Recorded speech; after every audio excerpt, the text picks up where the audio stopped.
He already done did it. And we just talked. Peter didn't do that. You ain't listening to me. I didn't say Peter did that. I said The judge did. Peter said, Yeah. okay then, that's what I'm telling you. They already making decisions. It ain't no waiting. They playing mind games. They already done made a decision. I just talked to the psychiatrist lady yesterday. So how the judge gonna already have the order in? You see what I'm saying to you? But the judge, yeah. That's The judge wrong. put that It's order in wrong. before you came home. The judge No, had that order. he did And so not say. this lady was supposed to be Velvet, you weren't at the last trying to meeting. change that. You weren't at the last meeting. The judge said he'll see me on the 7th, is what he said. He did not already have an order in for me to go to Springfield at the last meeting unless he did it undercoverly because he didn't mention it. So January the 7th, then you ask him about that. If that's what he said. But January the 7th, they telling me, according to what Peter is saying, Peter's saying he already done put the order in for me to go to Springfield. So that means January the 7th, I'll be getting ready for lockup. No, you won't. It don't No, work you like won't. that. What they're talking about is as before. Remember when they didn't have a bed and they had to wait all the way to October or whatever? It will be the same process. So they may not have a bed Bill. for a year from now. So you would be at home to May for a good while. They got me on. Wait and talk with the judge and get some clear understanding on January the 7th. But Peter said they already done put the order in. So how you know people ain't planning ahead of time? Jamal is dirty. How you know he ain't already called checking to see if they got bed space? No, he has not. You don't know that. You don't know that. Yeah, he hasn't. You don't know. The judge has I'm talking about Jamal. You don't know Jamal is dirty. You don't know that. Jamal already done told the courtroom when Peter was telling me to shut up. Oh, he threatened to shoot the sheriff. Well, why the hell the sheriff didn't arrest me? Oh, he threatened to shoot the church. Really? I've been going to the church since I was a baby. And then they say, oh, and then he say he shot the man's dog. Well, why didn't you know what? If I shot his dog, why they drop the case? Why they have no evidence? So when I was telling Peter, then, I'm like, you ain't gonna respond to that? They don't got no proof. They going off of what's in Mississippi. They don't got no proof. I'm not a troublemaker. I ain't never been in trouble like this before. Yeah, well, that has nothing to do Well, with only thing I'm saying is they ain't finna leave me nowhere in no jail because Dr. C already told them folks I don't need to go nowhere. And they started trying to send me off. What I need to go somewhere for? Peter tried to make it seem like they trying to institutionalize me, trying to make it seem like I'm crazy. So on January the 7th, the judge he'll let you know. I mean, like I said, whatever he decides, and then as far as, waiting may be a year. I mean, you just never know. So you can just tell the judge on the 7th to May, about your thoughts. And but he hadn't just decided, when or anything like that yet. Because he's got to wait and meet with everybody on January the 7th. But how you know Peter ain't gonna get up in there on January the 7th? How you know he gonna get up in there and do the right thing? Because he ain't been doing it yet. Well, no, let me be very clear about what I'm going to do on January 7th, and so that there's no surprises. I'm going to remind the judge about what's happened in this case, right? How he entered an order ordering your transport to Springfield for restoration treatment. How we asked for an opportunity.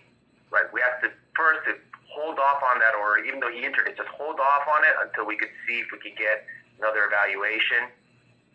And then, yes, on January 7th, I'll tell the judge that I don't have a basis anymore to continue continue to ask him to hold off on that order.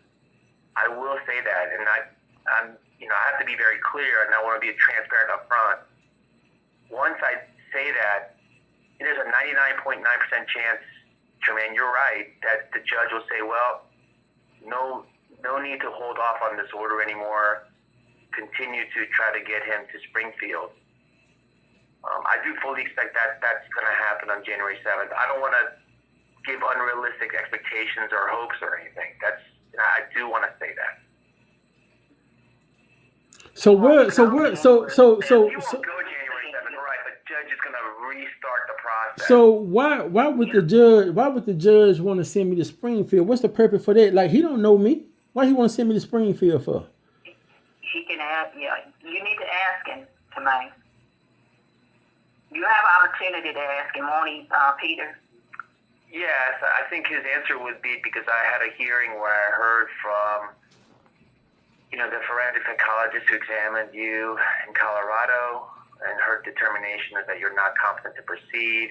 You say in Colorado or in Memphis? When you were taken for transportation to Colorado. Okay, so yeah, when I was in Colorado. After that hearing is when he entered the order, right, ordering your transportation to Springfield for restoration care. So he found you not competent based on the testimony that he heard. That would be his basis. With a hearing way back when, right, when he heard from the doctor, he heard from your aunt, heard from us, he made the finding that he found you not competent to proceed. Okay. That you need restoration care. Okay. When I talked to Dr. Johnson, she wanted to know, she never met me before. She wanted to know how I got in my situation. And I told her in very descriptive details how I got in my situation. Then she got a piece of paper with all the court stuff and asked me, did I know what it meant? I was like, yeah. So I passed all of that. And Mr. Jamal Branchard, while I was there, he sent her a paper for me to sign so I can release information to Dr. Johnson. Now, I'm a United States disabled veteran that ain't never been in no trouble like that before. My record pretty good, pretty clean. So,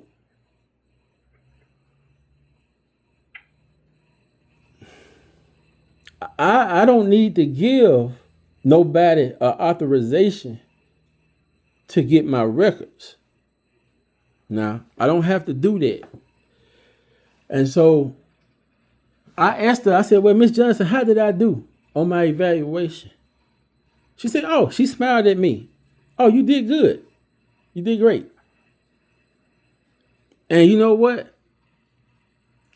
She the woman who actually came and rescued me, to be honest with you, because, when they had me in Colorado, and I'm glad, I ain't going to say too much, but when they had me in Colorado, them white police officers out there, when I had to do number 2, because, I ain't did number 2 in 17 days because what they did to me at the Pentagon, Well, I was raped that nobody don't want to do nothing about. And so the white officer knew I had the boo-boo. I had boo-boo all on my butt and on the toilet seat and everywhere. And he wouldn't even give me no tissue to wipe my butt. He left it outside the door.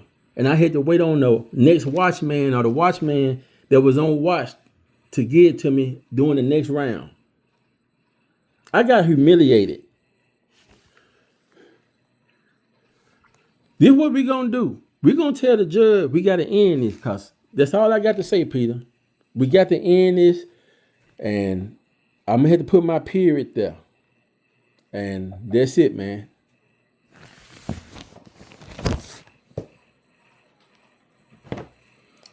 Then they lied on me in the courtroom, Officer Parker, and I kept telling Peter, she's not telling the truth. And then, Peter, how the VA violated HIPAA. That's a lawsuit, you know. When you gave me that information when I was up there at the Pentaform, when you said the VA doctor said this, he violated my rights.